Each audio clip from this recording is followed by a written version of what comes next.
Selamat pagi, perkenalkan nama saya Emmanuel Picilama, NIM 20030200198, kelas C semester 1. Apa itu sosiologi? Sosiologi adalah studi sistematis dan ilmiah tentang perilaku manusia, kelompok sosial, dan masyarakat. Sosiologi memeriksa kekuatan struktur dan kelembagaan untuk membentuk kehidupan sehari-hari, perilaku dan nilai kita dalam melihat bagaimana kita membantu menciptakan struktur dan institusi sosial tersebut. Sosiologi mempelajari perilaku manusia dengan penekanan pada struktur sosial, kelompok sosial, interaksi, dan masyarakat. Psikologi mempelajari perilaku manusia dengan penekanan pada individu, kepribadian, dan biologi. Antropologi mempelajari perilaku manusia masa lalu dengan penekanan pada budaya masa lalu dan budaya masyarakat pada industri. Ekonomi mempelajari perilaku manusia dengan penekanan pada ekonomi dan pertukaran barang dan jasa. Memahami kehidupan masyarakat global. Globalisasi mengacu pada keterkaitan di antara orang-orang di seluruh dunia. Ini adalah proses di mana barang, informasi, orang, uang, komunikasi, mode untuk bergerak melintas batas negara.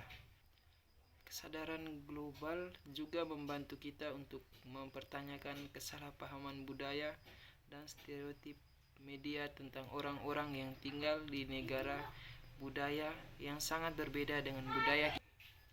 Sosiologi dan berpikir kritis. Berpikir secara sosiologi adalah bentuk berpikir kritis yang melibatkan penilaian ide, pernyataan, dan informasi secara objektif. Subjek sosiologi adalah orang dan apa yang mereka lakukan dalam kelompok, organisasi, dan masyarakat, pokok bahasan yang akrab bagi kita semua. Jenis idea, sebuah model konseptual tipologi yang dibangun dari pengamatan langsung sejumlah kasus tertentu dan mewakili kualitas esensial yang ditemukan dalam kasus tertentu.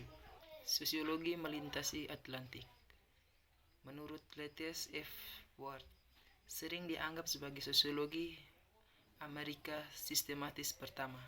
Dia berusaha untuk mensistematis ide-ide teoritis utama dan membedakan antara apa yang disebut sebagai sosiologi murni. Fungsi struktural. Masyarakat adalah sistem sosial yang terdiri dari bagian-bagian yang saling bergantung, yang kesemuanya harus memenuhi fungsi-fungsi tertentu agar dapat beroperasi dengan baik. Konflik.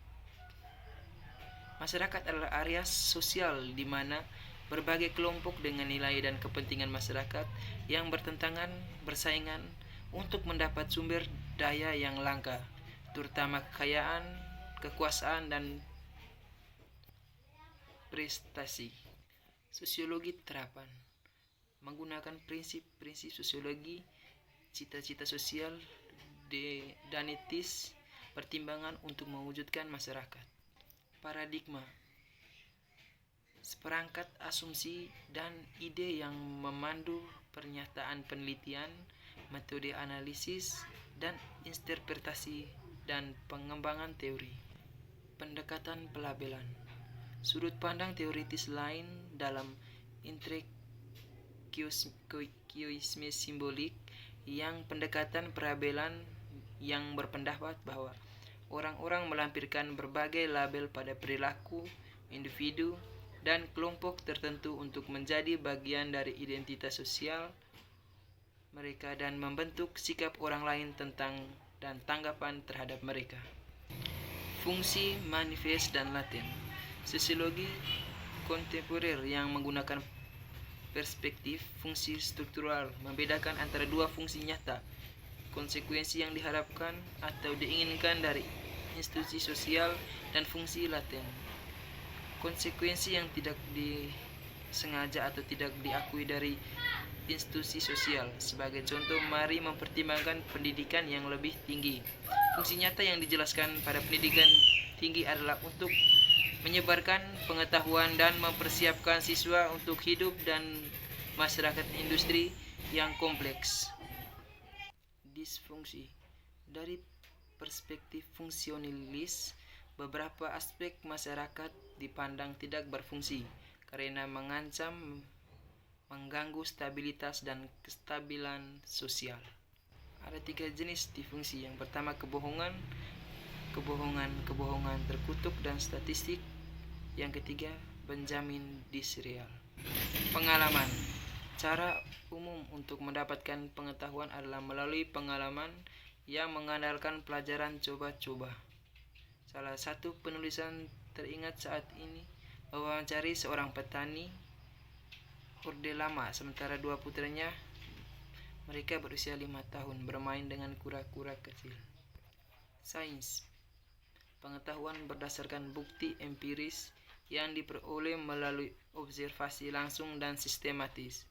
Populasi yang lebih besar dan heterogen, semakin banyak keragaman keyakinan, dan karenanya semakin banyak perbedaan kebenaran, ketidakbenaran, dan bahkan ajaran sesat.